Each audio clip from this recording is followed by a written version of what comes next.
You are listening to I Am Refocused Radio with your host, Shamaya Reed. This show is designed to inspire you to live your purpose and regain your focus. And now, here's your host, Shamaya Reed. Welcome back to I Am Refocused Radio. Once again, we are here, and man, this morning, we have a true, amazing guest today. We have the one and only Jeff Dunham. He's going to be talking about his amazing docuseries on Discovery. It's The Cars That Drove Us, 8-part episode series. So I just want to cut to the chase and say you're a legend. Just Google yourself. Once again, Jeff, how you doing this morning, man? I'm doing all right, Shemaya. Thanks for having me. I love San Antonio. I went to Baylor. We would always go drive down there for, to mess around and have a great time. And I've been through the Alamo one too many times. It's awesome. Well, I appreciate that, man. That's a real honor to hear that from you. Let's talk about this amazing docuseries. What inspired you, or what made this such a great opportunity to open up not just your 130 car collection, but you feature many special guests, even talking about the history of these amazing cars? Well, most of the car shows that you see are about, 0 to 60. Let's put a giant motor in this thing and drink beer and see what we can do. And we decided we want to have a different approach, because so many of these cars that we all know and love, everything from the DeLorean, the Time Machine, and Back to the Future, to a dune buggy, to the Corvette, and Trans Ams, all these different cars that we all know so much. Who are the people behind these things? What are the real stories? Where's the heart and soul of these cars? And that's what we cover on this. And the episode tomorrow night, Tuesday night, is episode 7 and 8. And episode 7 is one of my favorite ones. It's about the dune buggy. And you go, well, who cares about the dune buggy? Well, there was one guy, one dream. He never gave up, and it changed the landscape of kit cars and fun vehicles that we all have. So that's what this show's about. It's just about the people and their dedication to making these things happen. When you look at just the opportunity, your platform is super massive. I mean, I'm still picturing myself that I get to talk to you today. I mean, what does it feel to you personally to be able to not just showcase these stories, highlight the importance of history, but also understand that dreams really do come true? Well, I've taught my kids that. I have 5 kids, 3 grown adult women, and then twin boys that are 10. And one thing I've always told them is that, look at me. It's crazy. A ventriloquist should never be doing the things that I've been able to do. And I told them that same thing, that you set your mind to it, you dream it, you want to do it, then just go after it. And however you want to look at that philosophically or spiritually, or however you want to do it, I truly believe that they say that people have gifts for doing certain things, whether they're athletes or whatever. Okay, they may have physical attributes, but there's something in their DNA that pushed them, that said, I'm going to do this, I'm going to focus on only this, and I'm going to become the greatest.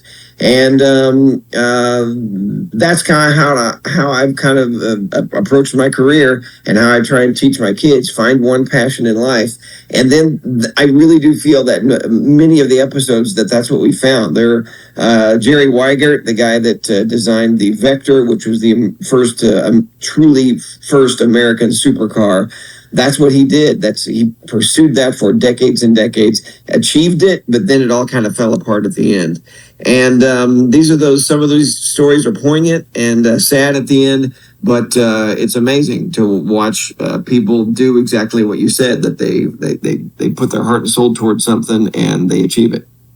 This morning we're talking to the one and only Jeff Dunham, and all about Discovery's docuseries, The Cars That Drove Us. My next question for you is, man, you are no stranger to selling out tickets. You hold the record for the most tickets sold on a comedy tour, and you're still doing big things.